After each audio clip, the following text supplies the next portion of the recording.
et finalement développer la recherche et l'expertise en nutrition.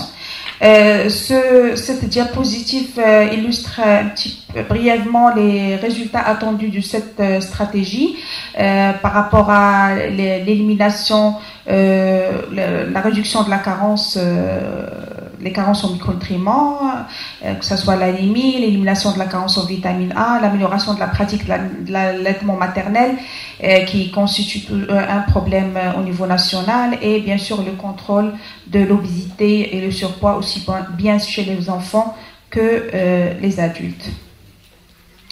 Cette stratégie repose sur 9 domaines d'intervention. Bien sûr, le thème de cette session, c'est les 1000 premiers jours, donc je vais focaliser mon intervention sur les domaines d'intervention qui en relation avec ou qui ciblent particulièrement les enfants et les femmes, à savoir la promotion de l'alimentation de la femme, du nourrisson et jeune enfant, et la prévention et lutte contre les carences en micronutriments. Donc, quelles sont les interventions qui ont été prises par le ministère de la Santé et qui ciblent ces catégories de la population? Il y a le programme de lutte et de prévention et de lutte contre les carences en micronutriments. Donc, c'est un programme qui a été initié par le ministère de la Santé depuis les années 70 avec l'administration l'introduction de la supplémentation de la vitamine D chez les enfants de moins de 2 ans. Ce programme, il repose sur 3, composantes essentielles. Il y a la supplémentation, l'éducation nutritionnelle et la fortification. La supplémentation, c'est bien sûr, comme vous le savez, c'est l'administration sous forme médicamenteuse de certaines vitamines et sels minéraux aux enfants et aux femmes. Et le ministère de la Santé en 2004 a révisé actualisé le calendrier national de nutrition avec l'introduction de nouveaux micronutriments, notamment la supplémentation des enfants diarrhéiques par le zinc, le changement de la prophylaxie de la vitamine D, puisqu'on est passé de 600 000 unités à 200 000 unités, c'est-à-dire que les enfants de moins de 2 ans par une année bénéficient de 2 doses de la vitamine D à la naissance et à 6 mois. Et on a retenu la supplémentation préventive des enfants par la vitamine A avec 3 doses, la première à 6 mois, deuxième 12 mois et troisième à 18 mois. Les femmes aussi bénéficient de ce programme de supplémentation. Donc, les femmes enceintes sont supplémentées en fer à acide folique durant toute la période de la grossesse, bien sûr pour la prévention de l'anémie. Et on a introduit dans ce nouveau calendrier la supplémentation systématique des femmes enceintes en vitamine D au cours de du 3e trimestre de grossesse. Comme j'ai dit, la carence donc il existe un lien entre la carence en acide folique et les malformations congénitales, notamment les malformations de tube neural. Donc on a introduit la supplémentation des femmes à risque de donner naissance des enfants qui présentent ces malformations en acide folique selon un protocole bien sûr préétabli. La deuxième composante, c'est l'éducation nutritionnelle, et dans ce cadre, donc, plusieurs actions ont été entreprises par le ministère de la Santé pour la promotion de la consommation des aliments enrichis et riches en micronutriments à travers des actions médiatiques, que ce soit des campagnes ou bien des actions de proximité avec l'implication de nos partenaires, que ce soit les départements ministériels, la société civile et j'en passe, et plusieurs outils de communication ont été élaborés et diffusés pour sensibiliser la population sur l'importance de la consommation des aliments qui sont riches ou enrichis en ces produits. La deuxième composante, c'est la fortification des aliments de base en micronutriments. Ce sont des micronutriments qui sont ajoutés dans des produits de large consommation. C'est un programme qui a été lancé en 1995 avec l'iodation du sel, et par la suite il y a plusieurs produits qui ont été mis sur le marché qui sont fortifiés, à savoir la farine en fer et vitamines du groupe B, l'huile de table et le lait enrichi en vitamines A et D, et j'en passe. Le deuxième domaine d'intervention, il a pour objectif de promouvoir une alimentation équilibrée et saine à la femme et aux nourrissons et jeunes enfants. Et dans ce cadre, plusieurs actions ont été menées par le ministère de la Santé pour promouvoir et améliorer les comportements alimentaires en matière comportement alimentaire. Donc, plusieurs outils ont été développés, notamment le guide national de nutrition qui est destiné aux professionnels de santé et il a fait l'objet des sessions de formation au profit de ces professionnels pour les outiller afin d'assurer ou de mener des actions de sensibilisation et des consignes en matière de nutrition. La composante nutrition a été intégrée aussi dans une approche de communication appelée classe des mères qui est en cours de généralisation au niveau de toutes les structures de santé. Ce sont des classes qui sont organisées au niveau des centres de santé et c'est une occasion pour conseiller les mères sur les bonnes pratiques dans tous les domaines, y compris la composante nutrition. Il y a également, le mois dernier, le ministère de la Santé a lancé une campagne nationale de promotion de mode de vie sain pour justement sensibiliser la population sur les bonnes pratiques en matière d'alimentation. La deuxième intervention, elle concerne la promotion de l'allaitement maternel. Et dans ce cadre, le ministère de la Santé, depuis 2010, a institutionnalisé l'organisation d'une semaine nationale de promotion de l'allaitement maternel.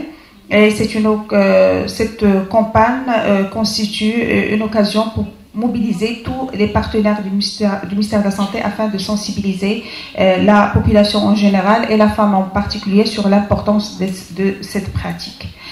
Il y a également le programme ou bien l'intervention relative à la surveillance systématique de la croissance des enfants de moins de 5 ans au niveau des structures de santé selon les nouveaux standards de l'OMS, les nouvelles courbes de croissance développées par l'OMS.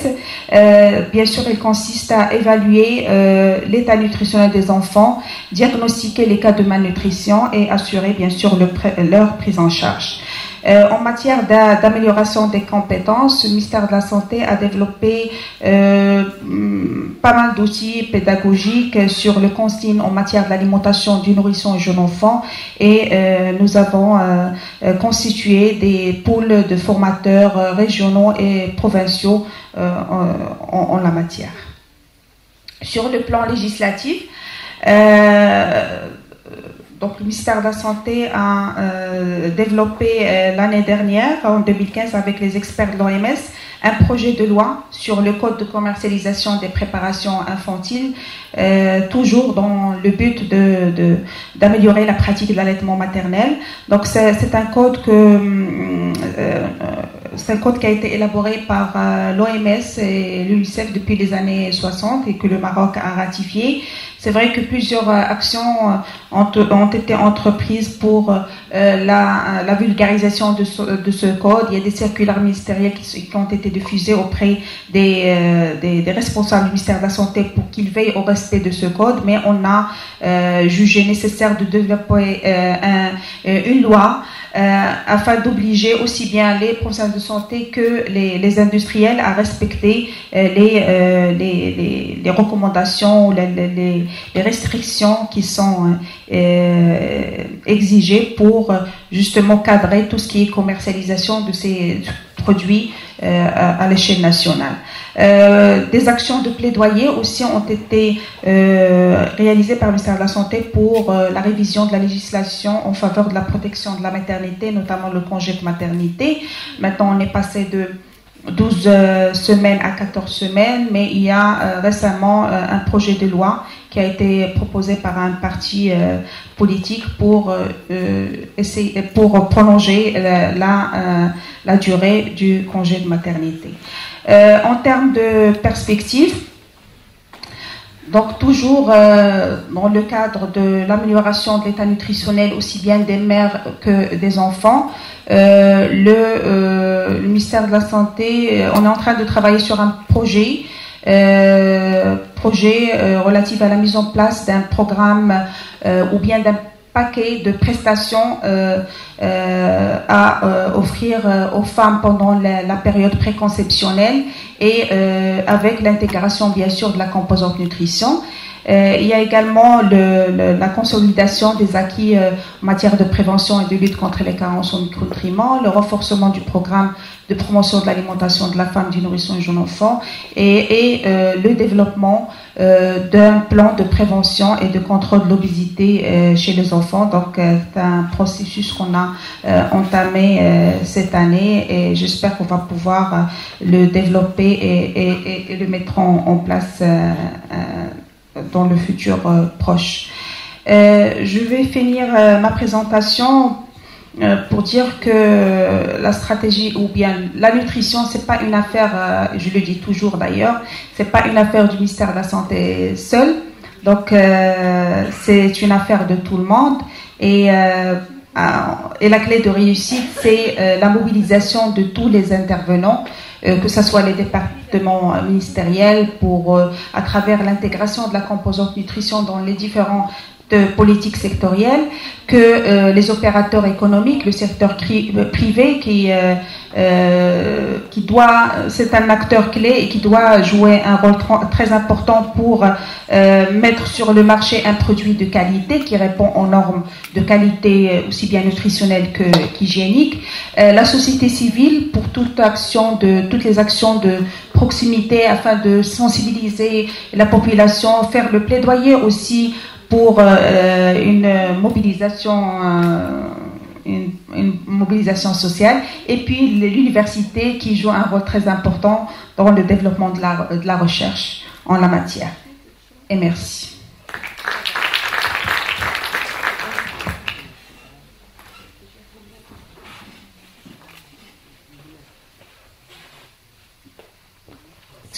Merci Dr Lamari pour cette présentation très intéressante qui rappelle un petit peu la stratégie nationale en matière de nutrition et la place un petit peu de cette stratégie dans les recommandations en matière de cette fenêtre, je dirais, d'or ou fenêtre d'opportunité que sont les 1000 premiers jours de vie.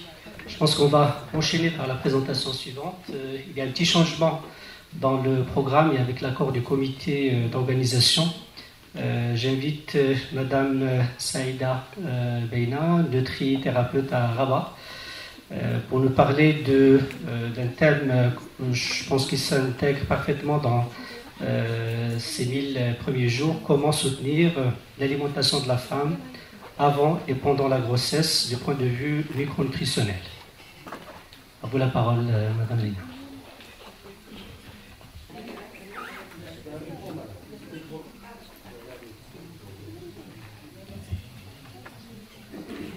Donc, rebonjour, excusez-moi pour ce petit désagrément. Donc, après Dr Leila Ammari qui a passé en revue les préoccupations du ministère de la Santé et la prise en charge nutritionnelle et micronutritionnelle au cours et avant la grossesse, pour ma part, j'essaierai d'insister sur l'aspect micronutritionnel, mais particulièrement de point de vue, on va dire dans le cadre de l'exercice libéral. Le constat, c'est que les préoccupations qui concernent le statut nutritionnel, je dirais chez la jeune femme qui souhaite tomber enceinte, viennent un peu tardivement, souvent vers le début, voire le milieu de la grossesse. Or, elles devraient être plus préoccupantes avant le projet de conception ou au moins au tout début de la grossesse. Pourquoi ? Parce qu'au fait, c'est dans les 8 à 10 premières semaines que le gros se joue au niveau de l'organogénèse. Et donc, la facture des carences en micronutriments est assez cher payée si elle est importante au cours de ces premières semaines de la grossesse. Comme l'indique très bien cette... pas de pointeur. Ah, voilà.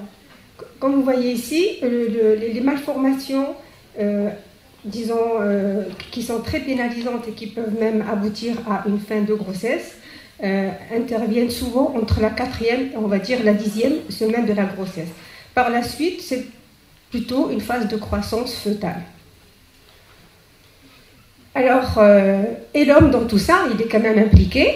Donc, c'est bien un petit peu de voir de son côté quelles sont les conséquences de quelques carences en micronutriments et s'il y a un risque, s'il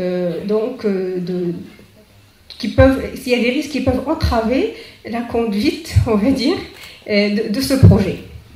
Bon, tout d'abord, il y a le tabac qui est très pénalisant et tous les toxiques qui peuvent se retrouver au niveau du liquide séminaire ou séminal.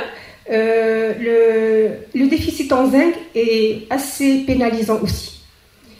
Bien sûr, l'excès de la masse grasse, qui est souvent, on le sait chez l'homme, c'est au niveau, disons, abdominal, et qui a un rôle dans l'hypofertilité masculine. Son statut en antioxydant, en différents antioxydants, dont essentiellement vitamine C, E, le zinc, le sélénium et le lycopène. Et il est recommandé, quand on a un profil à risque, de supplémenter, si possible, 3 mois avant le projet de la grossesse chez l'homme, parce qu'il faut du temps.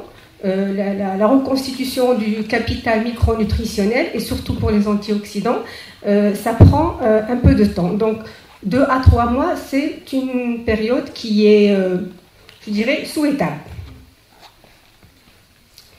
En ce qui concerne la mère, donc bien sûr, il y a son profil nutritionnel et micronutritionnel qui nous intéresse grandement parce que, il y a un impact important sur le développement et la croissance du fœtus d'une part et sur l'état de santé de la mère après l'accouchement et de l'enfant ou du bébé.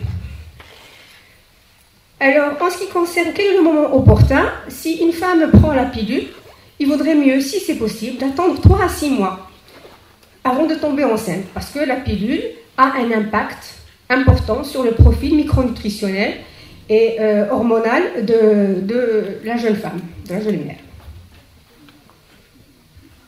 Le surpoids, Dr Ammari en a longuement parlé, il est clair que la grossesse n'est pas la période où il est souhaitable que la maman perde sa masse grasse en excès. Tout le monde sait que la masse grasse est assez chargée en substances lipophiles toxiques. Et donc, le fait de perdre cette masse grasse, c'est vraiment la libérer, cette masse grasse, on va dire, rapidement, pendant la grossesse. Ça sera un cadeau empoisonné, si c'est le cas de dire, pour l'embryon. Idem pour les soins amincissants, les couvertures chauffantes, enfin, tout ce qui se fait dans les centres de soins et de bien-être à caractère amincissant. N'est pas du tout recommandé lorsqu'il y a la grossesse, pour les mêmes raisons que je viens de citer.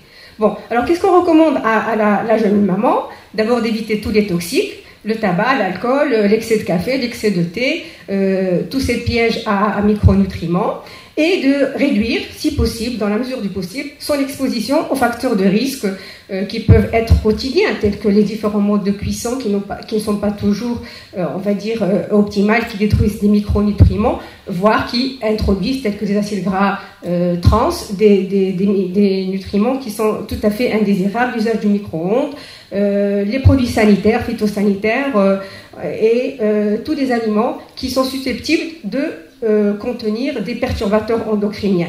Il faut réduire dans la mesure du possible l'utilisation, la consommation de substances d'aliments qui contiennent des perturbateurs endocriniens. Tout le monde sait aussi que souvent la grossesse est une période où il y a une fragilité au niveau dentaire. Attention aux amalgames dentaires aussi pendant cette période-là. Donc, la phase de préconception est une phase idéale pour corriger les déficits en carence micronutritionnelle. Bien sûr, il y a des micronutriments stars, tels que, en raison de leur importance dans l'embryogénèse et dans des conséquences de leur carence, tels que les a décrites Dr Ammari.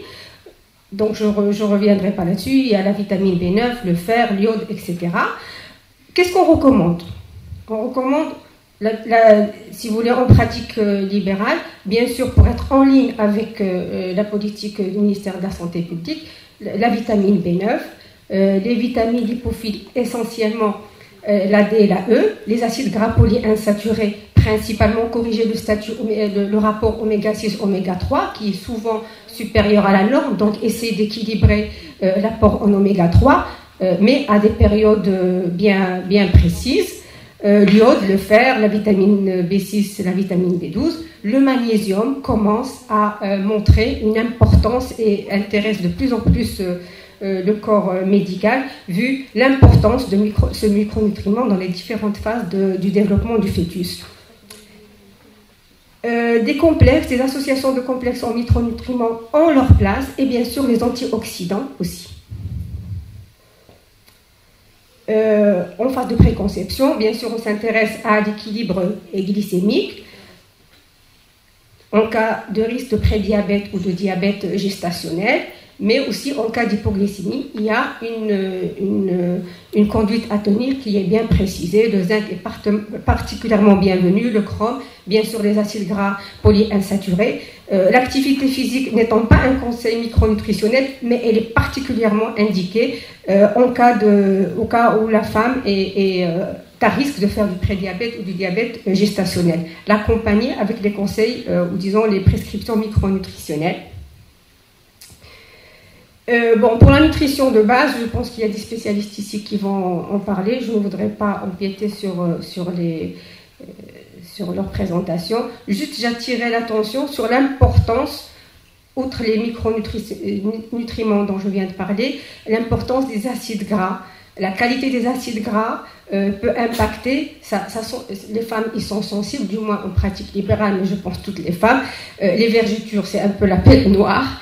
Donc, l'importance des vergetures, elle peut être le reflet de la qualité ou du statut de la maman en profil lipidique et en qualité de graisse consommée. Bon, ça c'est pour la phase de préconception. Une fois que la grossesse est en place, il est clair que la grossesse a un coût énergétique, métabolique, micronutritionnel. Si au niveau énergétique, l'apport est généralement suffisant, en termes de micronutrition, il y a quand même un manque qui est maintenant peut-être à l'échelle planétaire et qui est le statut des femmes enceintes, le plus souvent manque d'un, voire de 3 micronutriments.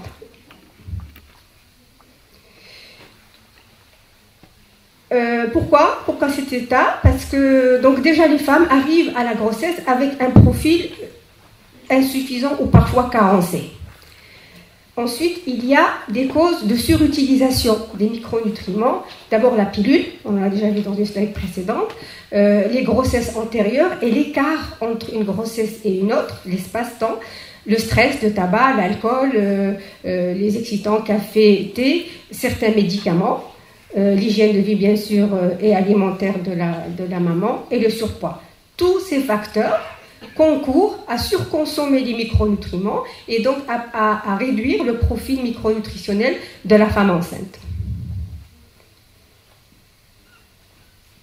Bon, donc de plus en plus on va vers, il y a eu quelques débats au départ, faut-il supplémenter d'emblée ou pas, ou sélectionner 2 ou 3 micronutriments stars. Maintenant, la communauté scientifique commence à être d'accord qu'il y a un besoin réel d'introduire la supplémentation chez la femme enceinte, notamment en zinc qui n'était pas systématique, en fer chez nous c'est déjà fait, les vitamines du groupe B, etc.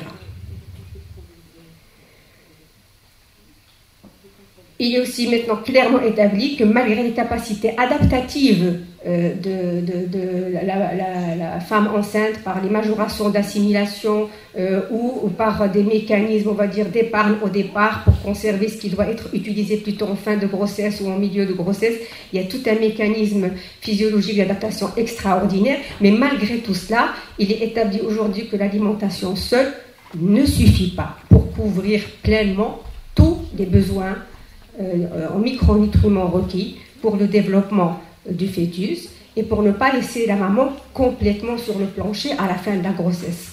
Et puis, bien sûr, par la suite, pour tout ce qui est bénéfique pour la grossesse, l'est généralement pour la phase de l'allaitement. Quelles sont les situations qui sont reconnues dans lesquelles on doit systématiquement penser à la supplémentation?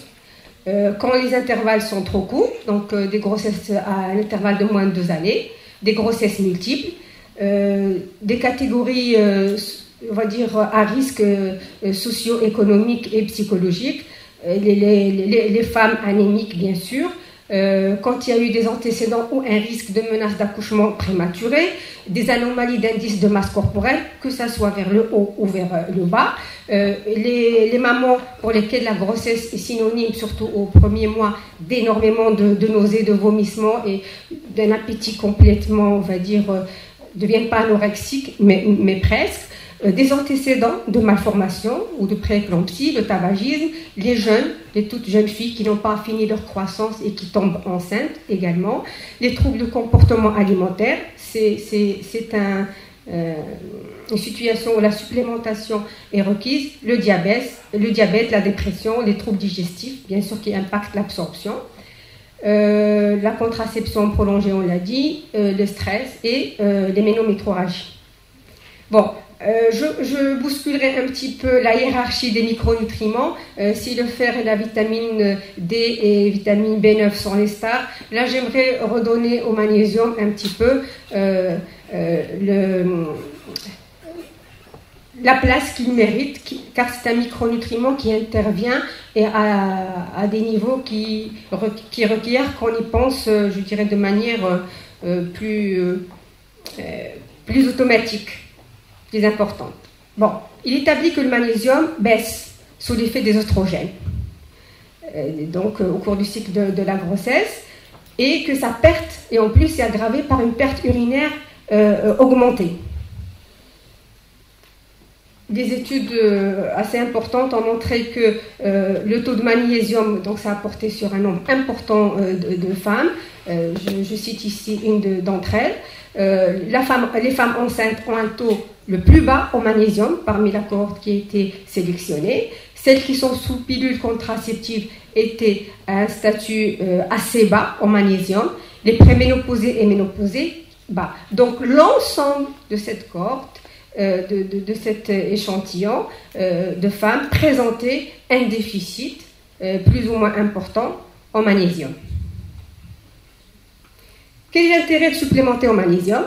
C'est pour réduire, on a constaté que ça permettait de réduire la fréquence des nausées pour la mère, les contractions qui peuvent conduire à des situations de prématurité, les crampes, les syndromes ostéo-ligamentaires, les toxémies gravidiques, l'hypertension, enfin tous les troubles, on va dire, cardiovasculaires qui ne sont pas souhaités, sans oublier le diabète gestationnel, le faux travail, les crampes et les tétanies de l'accouchement, les difficultés d'accouchement qui sont liées à des dystocies.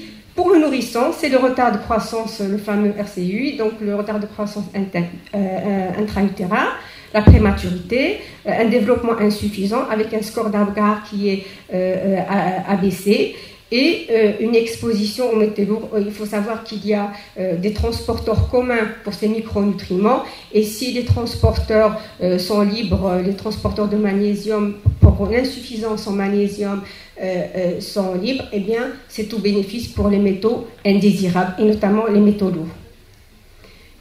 Le fer, je pense que Dr Amali en a parlé suffisamment. Est-ce que ça mérite que je repasse en revue son importance? En tout, le coût de la consommation du fer au cours de la grossesse, il est estimé à peu près 1 kg sur les 9 mois de grossesse, qui est distribué de la façon suivante. On a presque 300 grammes qui sont transférés au fœtus. Pardon ?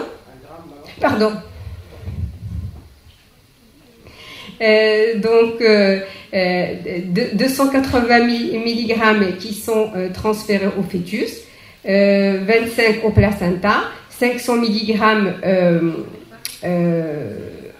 au niveau de la masse érythrocytaire, et le reste qui va servir pour, qui sera consommé dans la perte vasale et les hémorragies liées à l'accouchement. Le risque de l'anémie fériprive, c'est clair, c'est un petit poids, un faible poids à la naissance, la fatigue énorme de la mère, le risque de prématurité, et j'en passe. On va dire en début de la supplémentation, c'est d'abord en fonction du statut de la maman et de ses réserves. Il n'y a pas encore un chiffre qui est définitivement valable pour toutes les... Il y a une fourchette, mais il faut quand même ajuster en fonction des réserves de la maman et de son statut, on va dire, et du fer sérique. Certains complexes proposés sont plus agressifs que d'autres, plus agressifs en termes de biodisponibilité, en termes d'associations qui pourraient les rendre un peu trop pro-Occident. Mais bon, il y a un petit peu un débat là-dessus. Certains complexes qui ont été largement utilisés au Maroc et dans d'autres pays d'ailleurs, encore actuellement en France, on revient un petit peu sur cette formulation.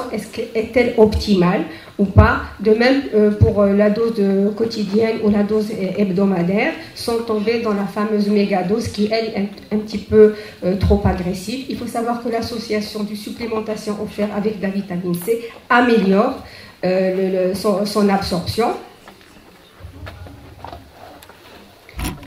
Le calcium, il est, on va dire, aussi capital que le fer et le magnésium. Sa supplémentation se justifie largement.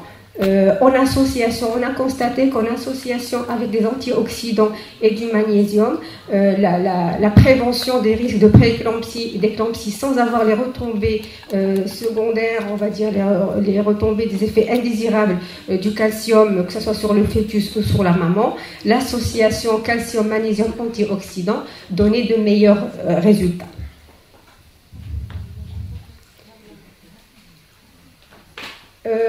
Le calcium, à quelle période le donner? Au début de la grossesse, il y a un mécanisme d'épargne, un mécanisme d'adaptation métabolique qui fait que même si la maman est un petit peu déficitaire en calcium ou même carencée, c'est pas très souhaitable, il y a une phase, on va dire, où l'organisme essaye de couvrir cette situation de telle sorte à ce que vers le dernier trimestre de la grossesse, la quantité en calcium requise soit réservée pour cette phase-là, parce que c'est à cette période-là que la consommation augmente.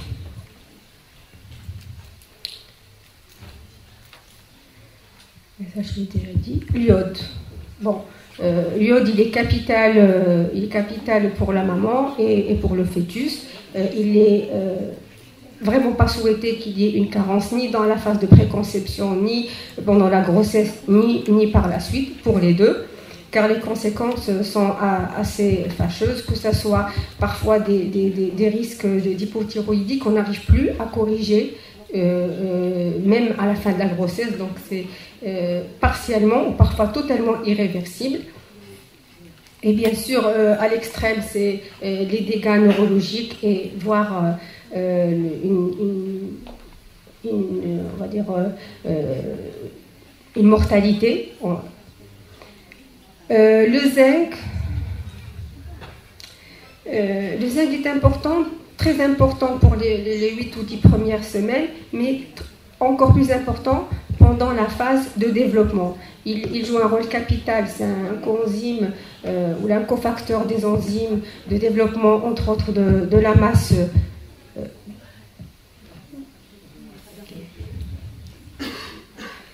Bien. Je voulais vous parler de la vitamine B. Je pense que... tout le monde est d'accord sur l'importance de la supplémentation en vitamine B9, mais l'ensemble des vitamines du groupe B sont des cofacteurs, comme je disais, des enzymes, de la plupart des enzymes, donc, et la pilule ou le constat est que les femmes sont déficientes en un certain nombre ou carencées en pas mal de vitamines du groupe B. Donc il n'y a pas du tout d'effets secondaires ou indésirables observés avec la supplémentation en vitamine B. Voilà. Les vitamines A. Bon, les vitamines liposolubles, la D est largement recommandée. La vitamine E comme antioxydant, oui, mais on ne donne pas de vitamine A. La vitamine A est tératogène, donc on donne plutôt des bêta-carotènes ou de la provitamine A. Voilà, les acides gras polyinsaturés, ils ont une importance tout au long de la grossesse et même avant. J'insisterai juste sur le timing. Si il est parfaitement souhaité de supplémenter en oméga 3 et notamment le PADHA, on arrête la supplémentation vers la 4e ou 6e semaine de la grossesse pour des raisons, je dirais, pour laisser les oméga 6 qui sont, elles, pro-inflammatoires, qui vont aussi contribuer à éviter les risques d'hémorragie, alors que les oméga 3 sont anti-inflammatoires, mais quand même ont un impact sur les saignements et l'hémorragie à l'accouchement. Donc pas de supplémentation en oméga 3 vers la fin de la grossesse. Bon, ça c'est juste pour... La taurine est assez, je dirais, elle commence à faire sa place, parce que d'abord le fœtus et même par la suite le bébé n'a pas encore une capacité de synthèse endogène de cette taurine qui n'est pas un acide aminé à proprement dit, c'est un bêta-aminoacide sulfonique, mais qui joue un rôle important dans le métabolisme et notamment dans les fonctions cardiaques, nerveuses et digestives. Je terminerai par l'eau, bien sûr, l'importance de la masse hydrique chez la femme enceinte. Le gars, à peu près, il est de 6 à 8 litres, qui est réparti de manière, je dirais, bien établie entre le fœtus, le volume plasmatique et le liquide amniotique et le placenta. Faut-il donner les complexes multivitaminiques? Il y a toute une panoplie, ça fait pléthore, mais il y a certaines associations qui ne sont pas souhaitées. C'est bon, à condition de savoir l'utiliser à bon escient, mais la soupe de micronutriments ou de complexes multivitaminés, parfois ça fait pire que moins. C'est-à-dire un complexe où il y a des folates, du fer, du cuivre et du magnésium, oulala, ça c'est pas du tout recommandé.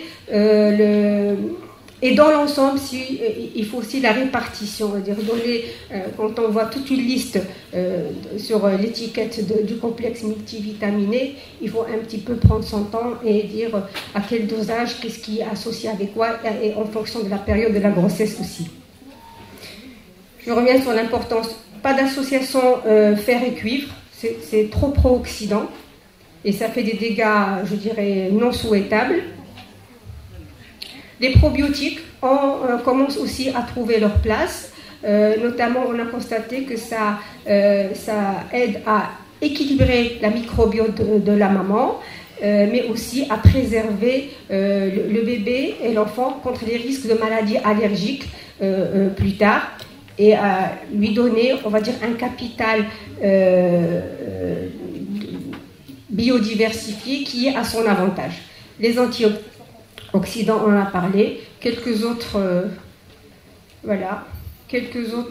associations telles que les extraits de myrtille ou de gingembre ont aussi des actions, on va dire, de confort ou qui améliorent l'état de la maman. Et je vous remercie.